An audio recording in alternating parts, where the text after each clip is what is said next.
Kira-kira udah ada yang dapat belum ya jawabannya? Atau nyicil deh jawabannya. Ada yang mau coba jawab CT-nya dulu dari karyawan?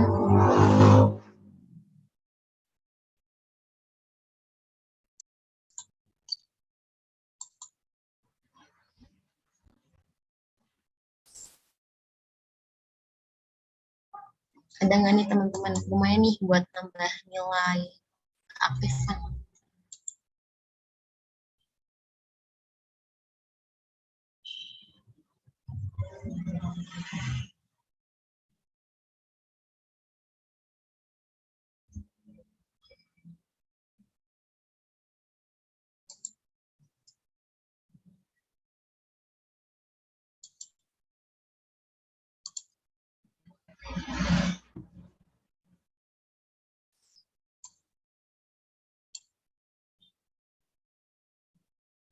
Yuk teman-teman, ada yang udah dapat belum nilai CT-nya dari karyawan? Atau mau langsung jawab? Waktu standarnya juga nggak apa-apa sih. 3,05 bukan? Itu CT-nya ya? Iya. Belum tepat. Kira-kira ada yang lain nggak? Makasih Salsa, jangan lupa tulis nama dan NIM-nya. 2,71 bukan, Mbak? Sorry, suaranya kecil banget. Siapa ya tadi? Halo? Iya, ya. 2,71 bukan, Mbak? Belum tepat juga. Boleh yang lainnya? 2,8 bukan? Belum tepat. Mungkin aku kasih clue ya teman-teman. Jadi karena di sini kan nilainya kan 2,3, 1,8, 2,0, 2,2. Standarnya kan seperti itu ya teman-teman. Jadi standar deviasi di sini tuh 0,21. Sebenarnya nggak perlu dihitung sih untuk standar deviasi, tapi teman-teman bisa dilihat aja kira-kira kalau kayak gini tuh berarti kan ada data yang error ya. Nah, data yang error ini bisa dihilangkan aja teman-teman. Gimana data yang error ini kan nilainya 10,20 menit. Jadi ini nggak usah dihitung. Jadi CT-nya ngitungnya dari yang nilainya hampir mirip aja, 2,30, 1,8, 2 sampai yang ke bawah itu. Boleh coba dihitung lagi ya teman-teman. Apa ya teman-teman yang udah coba jawab, boleh dituliskan nama dan NIM-nya. Terima kasih. 2,03 bukannya? Iya, benar. Siapa tadi? Serafina. Oke, makasih Serafina. Benar ya teman-teman. Jadi ngitungnya itu semuanya ditambahkan, tapi tanpa menambahkan 10,20 terus dibagi dengan siklus. Siklusnya itu ada 7 gitu. Jadi jawabannya 2,03. Nah, sekarang selanjutnya ada yang mau coba jawab buat waktu normalnya?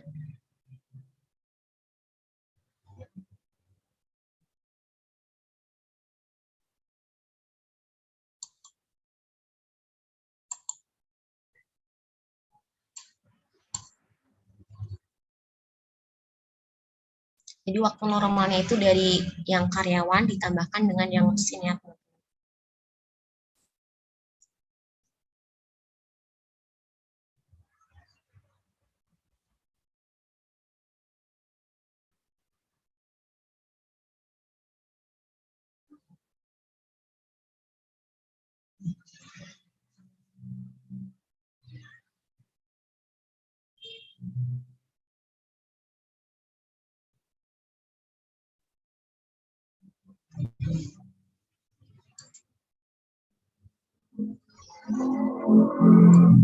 Ada yang udah ketemu buat waktu normalnya?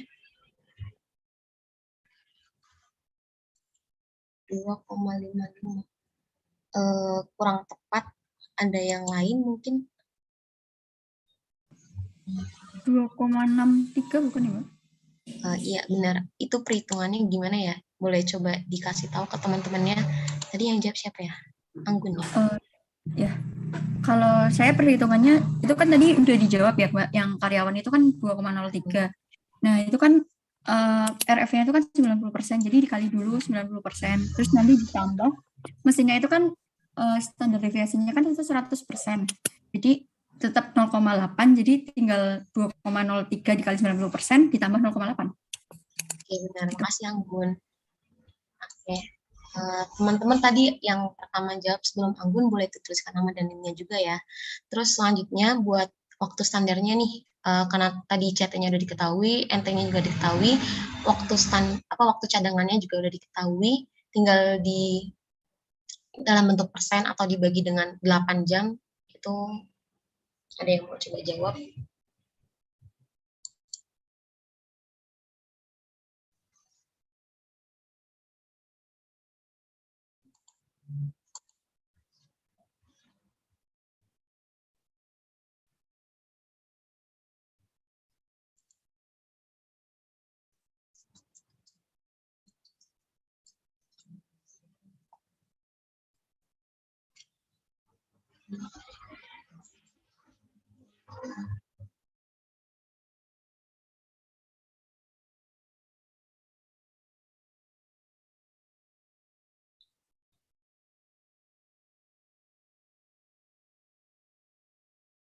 Ada yang udah ketemu belum teman-teman?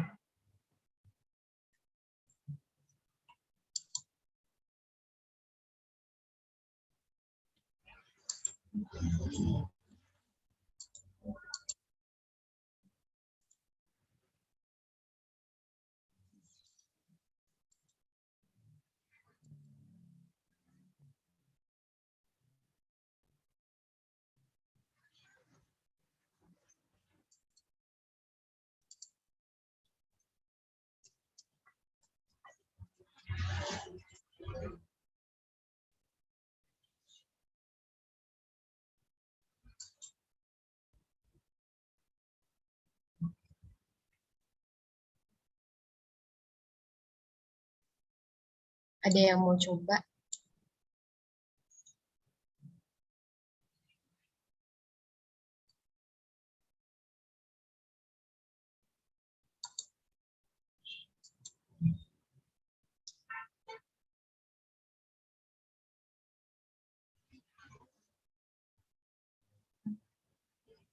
Atau mungkin langsung aja ya, kita ke pembahasannya. Mungkin teman-teman masih bingung, bisa di next Mbak Ras.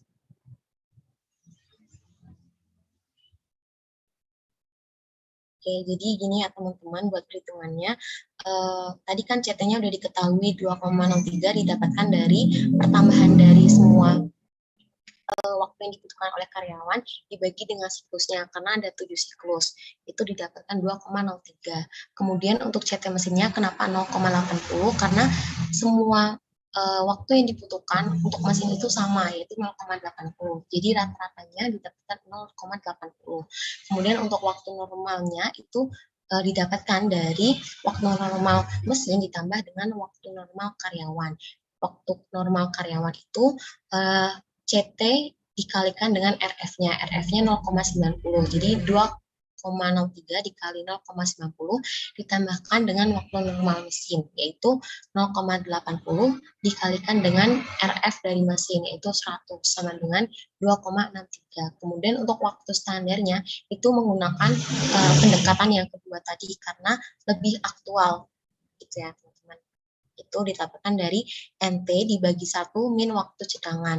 Waktu cadangan itu dilakukan dengan persentase 50, karena tadi untuk keperluan pribadi 20 menit, kemudian untuk penundaannya 30 menit, maka hasilnya itu 50 menit. Nah, untuk 480 jam ini didapatkan dari mana? Didapatkan dari total waktu pekerjaan karyawan atau waktu pekerjaan dari perusahaan itu sebanyak 8 jam, yaitu 8 dikali 60 menit. Jadi 50 dibagi 480 dikali 100 menit itu 10,42%, atau ketika didesimalkan itu sebesar 0,1042.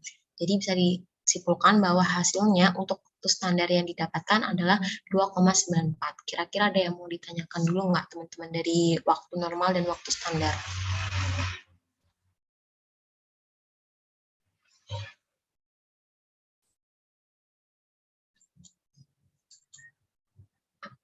Udah paham semua ya?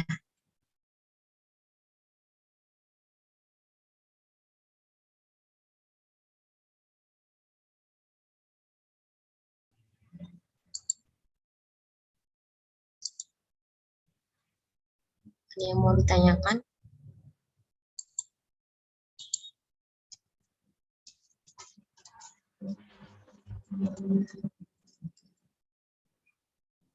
Kalau misal masih bingung, nanti aku tampung dulu pertanyaannya gitu.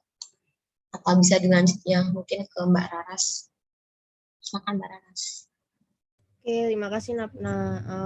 Kan teman-teman tadi udah belajar tentang waktu normal sama waktu standar. Nah, sekarang kita bahas tentang pengukuran beban kinerja atau FTE. Nah, FTE ini merupakan salah satu cara di mana ini digunakan untuk menghitung beban kerja dan juga kebutuhan karyawan, yaitu dengan FTE atau full time equivalent. Di mana rumusnya yang udah ada di layar ini yaitu total working hours per year dibagi effective working hours per year. Nah, ini nanti soal latihannya ada di terakhir, nanti bakal dijelasin sama Mbak Mutia. Nah, ini ada beberapa indikator dari FTE, semisal itu nanti hasilnya 0 sampai 0,99 itu termasuk di underload, kemudian 1 sampai 1,28 inload, dan lebih dari 1,28 itu overload. Nah, semisal nanti ada ditemukan hasil 3,4. Nah, misal diketahui jumlah karyawan pada bagian pelayuan teh itu sebanyak 3 orang. Nah, sedangkan perhitungan FTE itu nanti ditemukan hasilnya 3,4. Maka nanti kesimpulannya yaitu kebutuhan karyawan yang ideal 4, sehingga perusahaan itu membutuhkan 1 orang karyawan agar optimal kayak gitu. Terus yang selanjutnya ada penilaian kinerja atau performance appraisal, adalah upaya untuk mengevaluasi pelaksanaan kinerja individu selama periode tertentu. Nah, kegunaan penilaian prestasi kerja ini tuh dapat perbaikan prestasi kerja, penyesuaian kompensasi, dan juga keputusan penempatan. Jadi semisal penilaian kinerja dari seorang itu makin baik, maka kompensasi atau gajinya pun kemungkinan juga dapat meningkat. Begitu juga dengan penempatan dari lokasi kerja karyawan. Yang selanjutnya yaitu di mana dalam melakukan penilaian ini itu terdapat 2 pihak yang terlibat, pihak yang dinilai dan juga pihak yang menilai. Ada beberapa bias yang mungkin terjadi, yaitu yang pertama ada halo effect. Itu di mana suatu keadaan saat pendapat pribadi memengaruhi penilaian terhadap karyawan. Nah, ini semisal manajer atau yang menjadi penilai itu pernah bertemu dengan yang dinilai sebelumnya. Nah, itu bisa disebut halo effect. Jadi sebenarnya itu tidak boleh dipakai gitu kayak pendapat pribadinya. Yang kedua itu kesalahan cenderung terpusat, di mana penilai ini cenderung tidak memberikan nilai ekstrim tinggi ataupun rendah sehingga penilaian cenderung rata-rata. Yang ketiga yaitu bias terlalu lunak dan terlalu keras.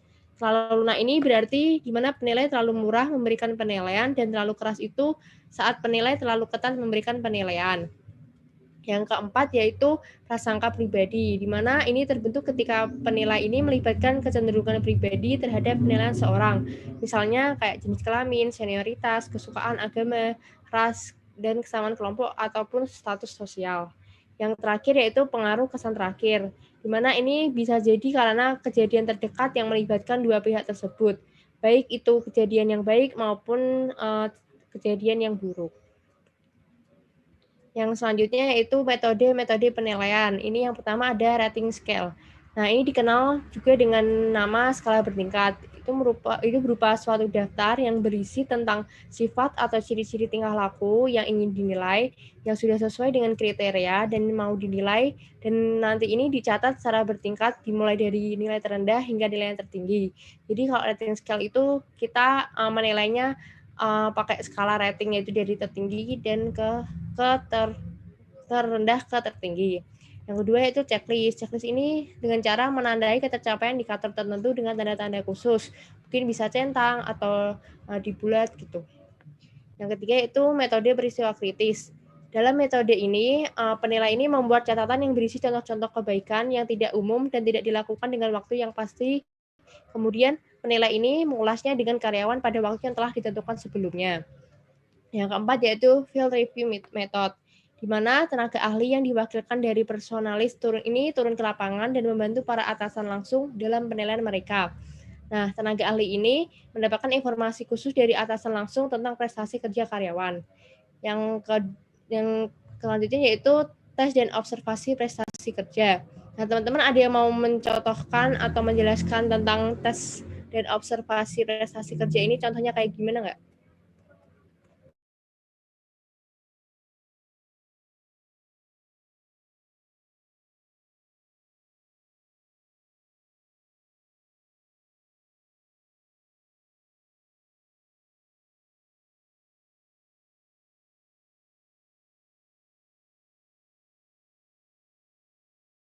Ada yang mau menjelaskan atau enggak yang sama bawahnya deh, yang metode evaluasi kelompok itu kira-kira kayak gimana ya? Mbak, saya izin berpendapat. Oke, silakan. Oke, baik, Mbak. Lebih ke yang observasi prestasi kerja itu. Jadi, untuk metode penilaian tersebut itu lebih dari atasan itu lebih mengobservasi bagaimana cara kerja karyawan dan pencapaian atau output yang telah dia lakukan di perusahaan tersebut.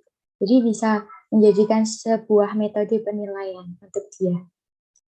Oke, benar banget ya. Jangan lupa nulis nama dan NIM-nya. Nah, benar banget yang dikatain temennya tadi, kalau tes dan observasi prestasi kerja ini lebih ke kayak penilaiannya itu ada kayak tes atau ujian lagi, mungkin untuk bisa untuk kenaikan pangkat atau kenaikan gaji kayak gitu. Kalau untuk observasi prestasi kerja ya apa namanya, kayak catatan perilaku-perilaku ataupun prestasi yang udah pernah dilakuin sama karyawannya itu. Terus yang terakhir ada yang mau menjelaskan tentang metode evaluasi kelompok nggak ya? Saya mau coba. Oke, Feby, silakan. Jadi kalau yang saya paham itu metode evaluasi kelompok itu di mana mungkin seseorang itu pernah bekerja sama dalam suatu tim atau kelompok. Nah, kemudian atasannya ini seperti bertanya pada anggota kelompok tersebut bagaimana kinerja salah seorang karyawan yang ada di kelompok itu selama bekerja sama dalam tim. Mungkin seperti itu. Iya, benar banget. Jadi, oh ya jangan lupa nulis nama NIM-nya ya, Feby. Jadi, kalau yang metode evaluasi kelompok itu lebih, penilai itu lebih bertanya kepada kelompok yang pernah karyawan itu gabung. Nah, metode ini berguna untuk mengambil keputusan seperti kayak pemberian kompensasi, jabatan, dan juga berbagai bentuk pemberian penghargaan.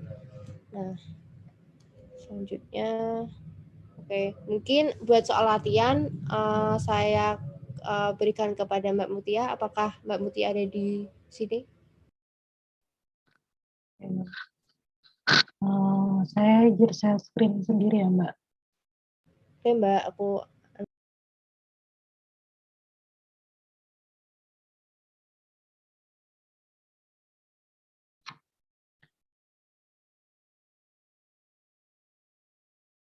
Oke, di sini teman-teman udah bisa lihat belum share screen dari saya? Masih hitam, Mbak. Masih hitam, Mbak. Oke, ditunggu ya.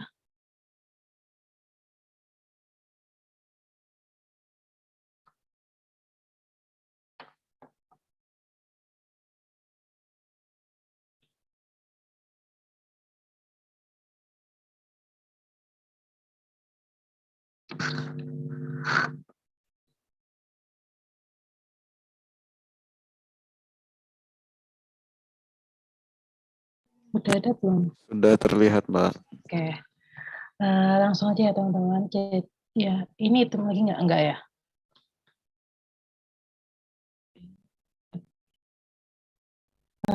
Jadi kan di sini itu diketahui untuk suatu perusahaan. Nah, di sini ada tugas mandor petik teh dan juga ada kepala afdeling. Nah, di sini itu diketahui bahwa di soal kan diketahui hari kerja efektif setiap bulannya selama setahun kan. Nah, ini kan ada hari kerja efektifnya selama setahun. Nah, selanjutnya itu teman-teman di sini tugasnya itu mencari total jam kerja per tahunnya itu berapa. Nah, kan diketahui di soal itu adalah total hari kerja per tahun, jam kerja formal per hari, dan juga efisiensinya itu kan 75% ya. Nah, nanti teman-teman itu efisiensinya itu dibikin desimal ya, jadinya 0,75 seperti ini.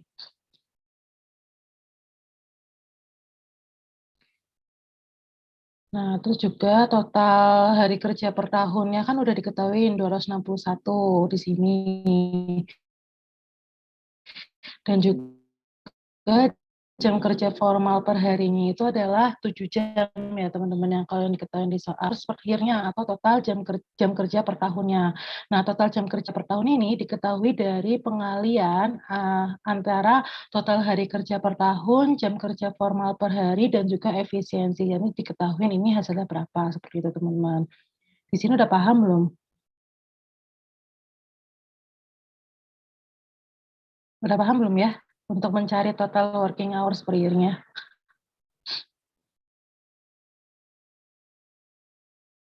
Kan diketahui itu total hari kerja per tahunnya kan udah diketahui di dalam soal. Terus juga jam kerja formal per harinya itu juga udah diketahui di soal, terus juga efisiensinya kan udah diketahui 75%. Nah, selanjutnya itu teman-teman nyari total jam kerja per tahunnya. Itu dari pengalian antara total hari kerja per tahun, jam kerja formal per hari, dan juga efisiensinya. Di sini teman-teman paham belum cara mencari total jam kerja? Aman, Mbak. Oke. Nah, selanjutnya di sini itu kita mencari efektivitas jam kerja per tahunnya dari masing-masing divisi bagian dari suatu perusahaan. Nah, di sini ada mandor petik teh. Nah, untuk mandor petik teh itu udah diketahui di soal. Untuk durasi perharinya, untuk setiap job desk yang dia lakukan, ada briefing karyawan petik dan cek alat, meninjau kelengkapan transportasi, terus menulis laporan harian, dan semua job desk-nya dia. Nah, di situ kan udah diketahui nih durasi kerjanya dia untuk setiap harinya, di mana durasi totalnya itu dia per harinya itu adalah 476 menit. Nah, di sini teman-teman itu harus mengetahui berapa sih total menit kerja per harinya, kan di sini udah diketahui ya ini berapa. Nah, terus habis itu total hari kerja per tahunnya. Nah, ini kan dapat dari total hari kerja per tahunnya itu dapat dari ini di sini total hari kerja per tahunnya itu 261, kan udah ada nih, udah diketahui kan. Nah, total menit per jamnya itu adalah 1 jam kan 60 menit. Nanti di sini teman-teman isi 60. Nanti terus habis itu teman-teman mencari total jam kerja per hari. Nah, total jam kerja per hari itu didapatkan dari total menit kerja per hari yang dibagi dengan total menit per jam. Nanti diketahui teman-teman dapat total jam kerja per hari di sini. Udah paham teman-teman untuk cari total jam kerja per hari? Oke. Nah, selanjutnya setelah kita dapat total jam kerja per hari, di sini kita mencari efektivitas jam kerja per tahunnya, yang di mana itu adalah hasil pengalian dari total hari kerja per tahun yang dikalikan dengan total jam kerja per hari. Nah, nanti teman-teman dapat efektivitasannya di sini berapa, seperti itu. Udah paham, teman-teman? Insya Allah. Oke. Nah, selanjutnya kita mencari untuk divisi yang lain. Di sini ada divisi kepala afdeling. Nah, di sini juga sama, dia ada beberapa job desk dan juga durasi kerjanya dia setiap harinya, seperti itu. Nah, di sini didapatkan total menit kerja per harinya. Nah, sama seperti yang untuk mandor petiknya, itu kita sama-sama mencari total menit kerja per harinya, itu ini. Hari kerja per tahunnya itu tadi yang di atas, 261. Terus habis itu total menit per jamnya itu 60. Total jam kerja per harinya itu adalah hasil dari total menit kerja yang dibagikan dengan total menit per jamnya, atau dibagi 60. Itu hasilnya berapa total jam kerja per harinya. Nah, selanjutnya kita sama seperti yang tadi yang juru petik itu, kita mencari efektivitas jam kerjanya, yang dimana dari total hari kerja per tahun, yang dikalikan dengan total jam kerja per hari. Akhirnya dapat efektivitasannya berapa. Sampai sini teman-teman paham tidak? Aman, Mbak. Oke. Nah, Selanjutnya, untuk tugas yang selanjutnya ini, di sini teman-teman harus menghitung FTE untuk menentukan bagaimana kondisi load kerjanya dia. Nah, di sini untuk FTE-nya itu teman-teman menghitung masing-masing divisinya. Ada FTE menurut petik dan juga FTE kepala afdeling. Nah, tadi yang sudah disampaikan oleh ketika materi itu, untuk menghitung FTE, itu adalah rumusnya adalah total jam kerja per tahun dibagikan dengan jam kerja mandor petik efektif per tahun atau efektivitasannya. Total jam kerja per tahun, kan tadi di sini total jam kerja per tahunnya itu udah dapat kan, ini kan. Nah, itu di, dibagi dengan jam kerja efektif per tahunnya. Yang mandornya ini. Kalau yang kepala afdeling berarti pakainya ini pembaginya seperti itu. Nah, nanti teman-teman kan tahu nih besar FTE-nya berapa. Nah, tadi kan udah diketahui klasifikasi untuk FTE-nya. Kalau misalnya FTE-nya itu kurang dari satu, dia itu kondisinya apa? Kalau lebih dari satu itu kondisinya apa kan, teman-teman? Paham nggak? Nanti di sini teman-teman isi bagaimana kondisi FTE-nya itu, apakah overload atau overload atau kondisi yang lainnya seperti itu. Teman-teman paham nggak untuk mengisi di sini? Kalau di sini kondisi, kalau yang sebelahnya itu nilai FTE-nya. Seperti itu. Sudah paham, teman-teman? Insya Allah. Oke. Terus ya. Nah, terus habis itu setelah teman-teman mengetahui kondisi FTE ini, itu teman-teman bisa menginterpretasikan apakah perusahaan tersebut itu karyawan atau enggak. Kan kayak yang tadi kalau yang di modulnya teman-teman kan diketahui tuh contoh soalnya ketika nilai FTE-nya itu 3,445 seperti itu misalnya nilai FTE-nya itu. Nah, ternyata perusahaan tersebut sudah punya karyawan itu sebanyak 3 orang. Nah, tapi nilai FTE-nya 3,4. Berarti teman-teman harus menambah sebesar berapa. Nah, itu kan di modulnya udah dicontohin contoh soalnya itu kondisi nilai FTE-nya itu. Nah, nanti teman-teman di sini bisa isi dia tuh butuh karyawan apa enggak sih, tambahan karyawan apa enggak gitu kan. Kalau misalnya enggak ya kenapa enggak dibutuhin karyawan seperti itu. Nah, terus juga di sini berikan saran perbaikan dari hasil perhitungan yang diperoleh. Jadi, apakah ada perbaikan yang perlu dilakukan dalam perhitungan tersebut? Seperti itu, teman-teman. Udah paham belum cara pengerjaannya? Nanti teman-teman langsung isi aja di Excel. Jadi nanti saya kasih template Excel-nya aja. Nanti teman-teman langsung hitung di situ. Sama kalau misalnya yang interpretasi seperti ini langsung diisi di Excel-nya aja, gitu teman-teman. Udah paham belum ya? Insya Allah, Kak. Oke.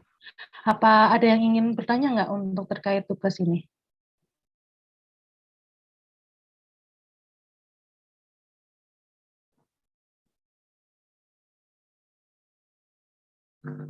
Gimana? Apakah ada yang ingin bertanya?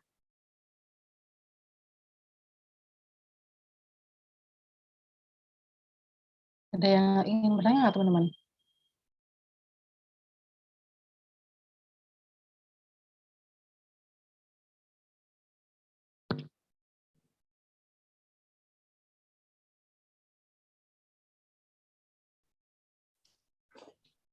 Tidak, Mbak. Oke. Nah, selanjutnya ini ada cara mengerjakan untuk kinerja ketika teman-teman itu melakukan penilaian kinerja dalam berkelompok seperti itu ya. Nanti akan disampaikan oleh Mbak Ikrimah. Oke.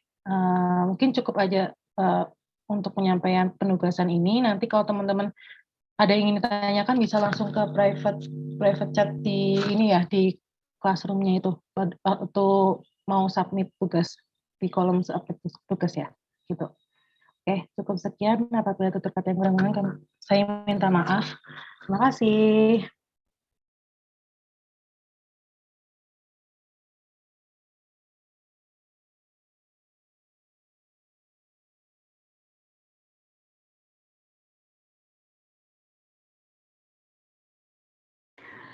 Oke, tes. Apakah suara saya sudah terdengar ya, teman-teman? Sudah Kak, aman. Oke, nah ini tadi kan udah dijelasin di materi ya. Ada beberapa cara metode penilaian gitu. Nah ini salah satunya buat menilai yang keefektifan dari kerja tim kayak gitu. Misal kalian ntar jadi HRD atau apa gitu. Nah kalau kalian mau nilai kerja tim kalian tuh gimana gitu, bisa gunain salah satunya contoh kuesioner kayak gini buat nilai keefektifan kerja kelompok kalian kayak gitu.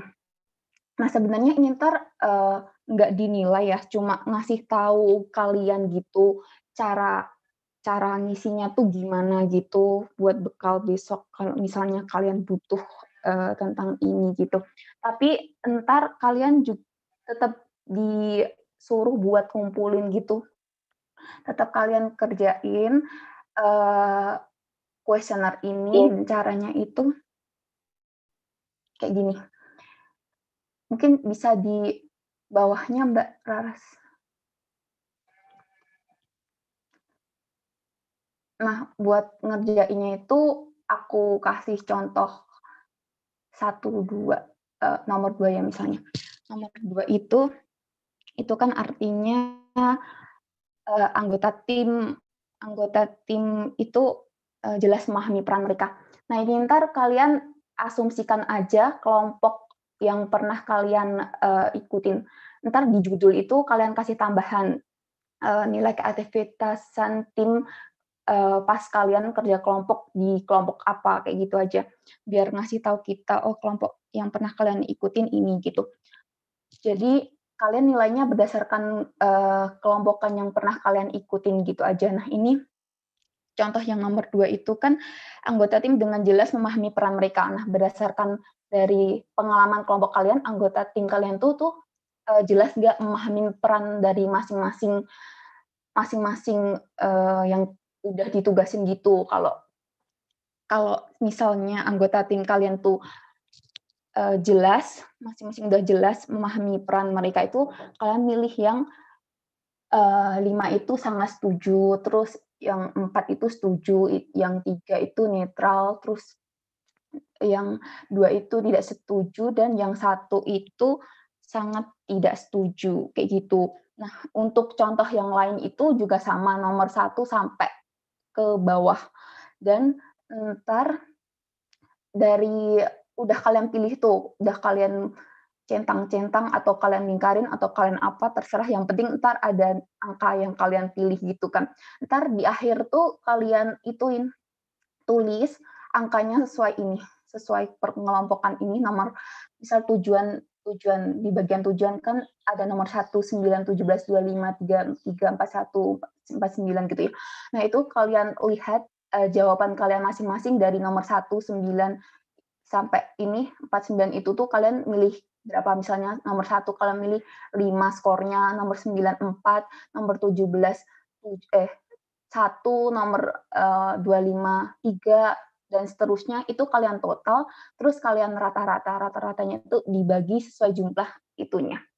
Terus entar setelah ketemu semua tuh rata-ratanya, dari semua rata-rata itu didapetin nilai total buat tim skor keefektifan kinerja kelompok kalian kayak gitu.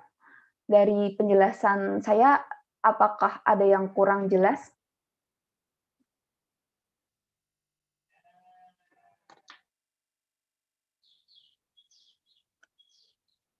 Jelas nggak ya teman-teman cara ngisinya? Ada yang mau ditanyain nggak ya? Buat ngisi kuesioner ini.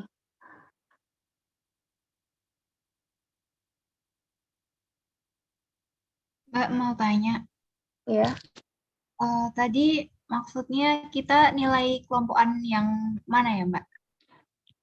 kelompok yang kalian pernah ikutin aja ntar, karena ini kan acara ini nggak ada kelompok ya. Nah, itu kalian sesuai dengan pengalaman kelompok. Salah satu pengalaman kelompok yang pernah kalian ikutin entar di judulnya itu kalian kasih tambahan keterangan ini kelompok mana yang pernah kalian ikutin gitu. Misal kelompok praktikum apa gitu. Tentang apa gitu.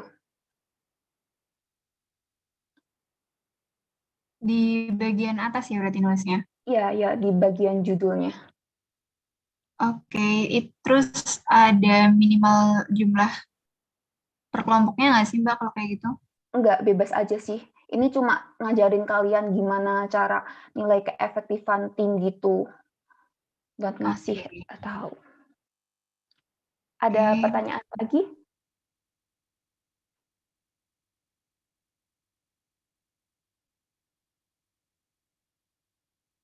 Mohon maaf Mbak, izin bertanya. Iya. Saya ketinggalan di bagian terakhir tadi Mbak, yang total atau gimana Mbak? Oke, yang total. Kalau yang total dari masing-masing kelompok ini, yang di bawahnya angka 1, 1 kan ada angka 1, 9, 17, 25, 33, 41, sampai 49. Nah, total itu tuh dijumlahin aja semua skor yang kalian dapetin dari yang udah kalian lingkarin di atas. Nah, ntar dari total itu dibagi dapatkan rata-ratanya. Nah, rata-rata itu semua ntar dari masing-masing kelompok itu di akhir yang total of all 8 average score itu dari penjumlahan total itu ntar didapetin nilai skor dari keefektifan tim kalian kayak gitu. Maaf Mbak, berarti nanti yang 8 average score itu rata-rata masing-masing kelompok itu ditambah dulu baru nanti dicari rata-rata gede Mbak?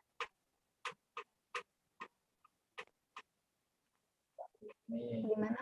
Oh iya, benar.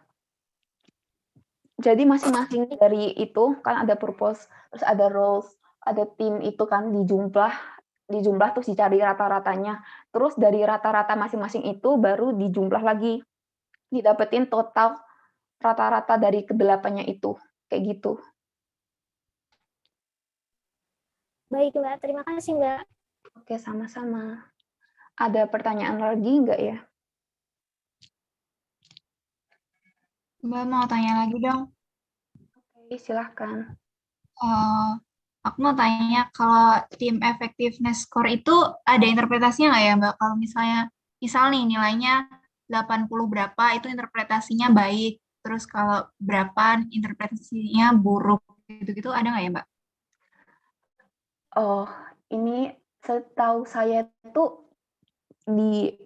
yang dikasih filenya itu nggak ada. Mungkin ntar bisa sambil dicari-cari lagi gitu, soalnya ini juga dari dosen gitu kan ya, cuma disuruh kalian seberapa tahu skornya keefektifan itu berapa kayak gitu.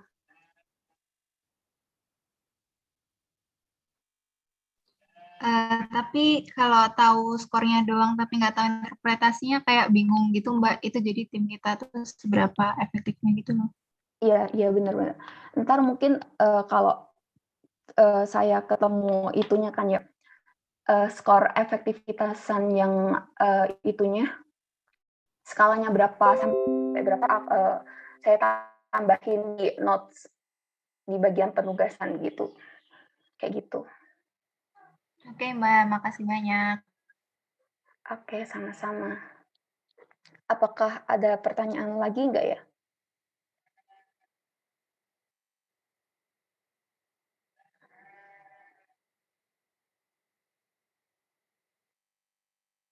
Oh ya teman-teman, ada titipan juga. Kalau kalian ada pertanyaan tentang materi juga langsung disampaikan aja. Kalau ada yang bingung tentang materinya. Dari materi atau penugasan, apakah kalian masih ada yang bingung?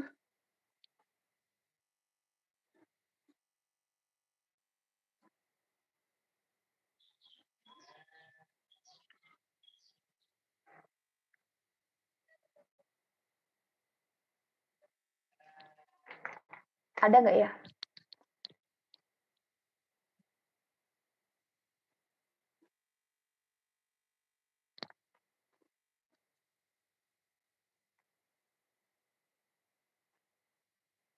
Oke, mungkin nggak ada ya. Oke, kalau nggak ada, mungkin saya kembaliin ke moderator Mbak Dewi. Makasih teman-teman. Terima kasih buat Mbak yang udah memaparkan materi dan penjelasan tugas. Untuk teman-teman perhatikan, nanti kalau kurang jelas silakan tanya ke masing-masing asistennya.